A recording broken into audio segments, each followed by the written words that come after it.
The Idumeans were from the Caucasus Mountains. The Jewish people today are from what? Russia, right near the mountains, the Caucasus Mountains. Before that, the Asians were in those European isles. Now, in case you might think that these people, which are primarily Caucasian, because they're red, if you think that they are Japheth, this proves that they're not Japheth. I need you to go to Genesis 36 and 20. You're there, right? Read the 20th verse. Verse 20. These are the sons of Ser, the Horite, who inhabited the land Lotan, and Shobal, and Zibiah, and Anna. Now, it says, these are the sons of Ser, the Horite. Edom had a child named Horite, or they were called Horites in certain areas. When you look at Horite, it tell you Horite in the it's in the Hebrew, it's Horiah. Okay? It's Horiah, excuse me. And in the Hebrew, if you have your Strong's Concordance, it's 2356 in your Strong's Concordance. Look it up. And Horite in Genesis 36 from the mountains means cave dweller.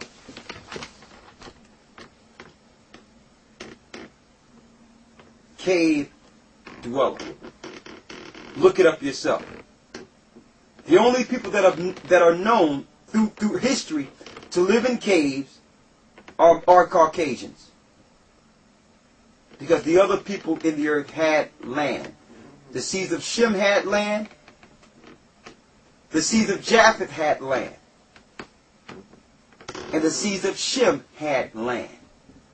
There was no need to live in high terrain or mountains. But Esau, which was a different nation from Jacob, because he was a diverse nation who came later, after the land was already given to the people, had to go into the mountains because there was no land for them. Okay? That's who Edom is. And that shows why they must go and take their lands. Because there was no land promised to them.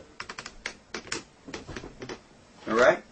Now, we're not saying this, from a racist angle. We're saying this because this is the Bible. This is how we should teach this.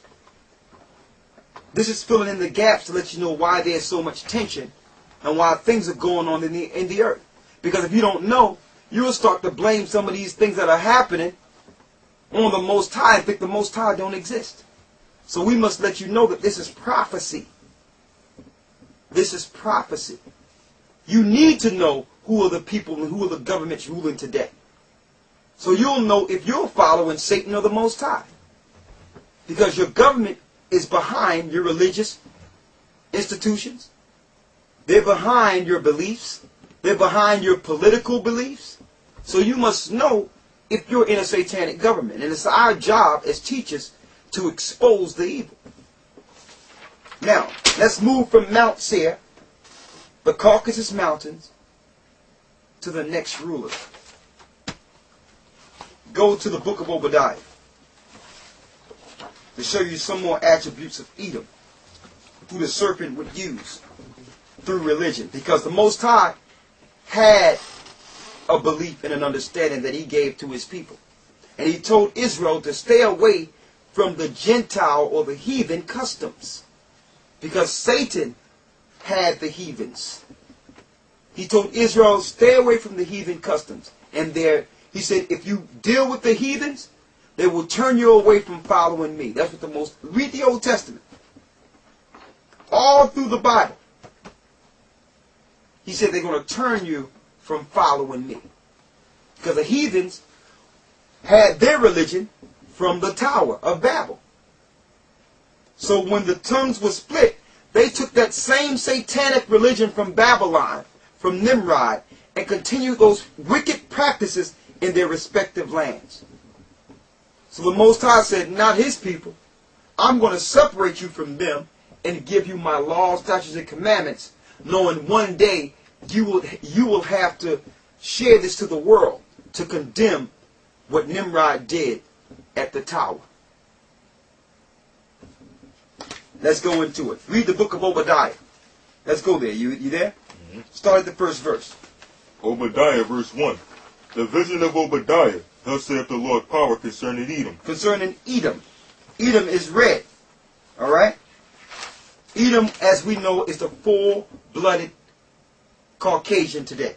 Read. We have heard a rumor from the Lord, and an ambassador is sent among the heathen.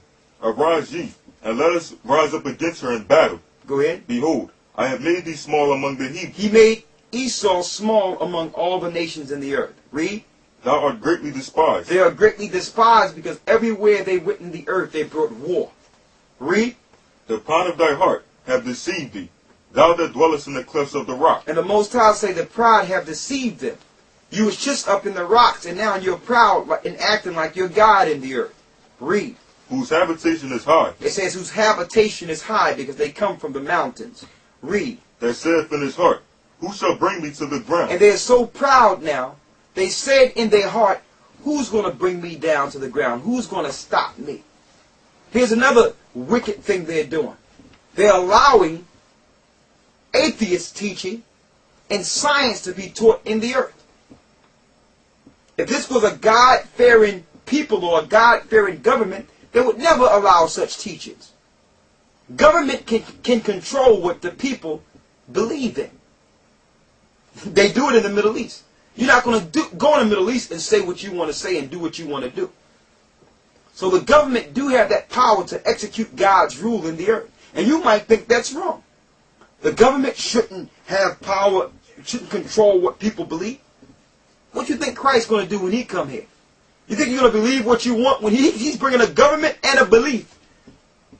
And if you believe anything else besides what Christ is bringing, you cannot be in his kingdom. So government should uphold the laws and execute the laws of the Most High in the earth. That's their job. That's why the Lord set up Israel as a government to represent him, to oppose the wickedness in this world.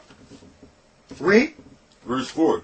Though thou exalt thyself as the eagle. Though they exalt thyself as what? As the eagle. As the eagle. That's a sign. You can't hide from that. You can call you can say I'm German, I'm this, I'm that. But you can't hide the fact that the eagle is your government emblem. That's how you identify Edom today. What governments they have with the eagle as their emblem. Here's an eagle behind a little boy who was Zeus, or the god Zeus, gay lover. It says, although Zeus was well known for the dalliances with various women, and thus infuriating his wife, the goddess Hera, Zeus didn't limit himself to young women. At least once he also fell in love with a young boy. Now don't forget, Zeus is the greatest god in Greek mythology.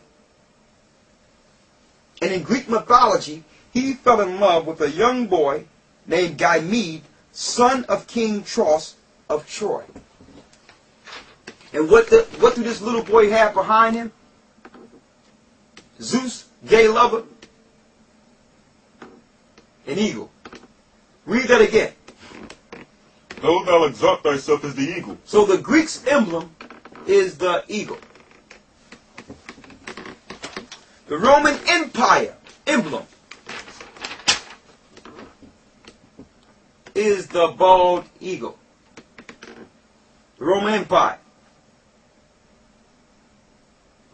America emblem. You see it on the post office. It's the eagle. You see it on your dollar, on your quarter. The eagle. See here.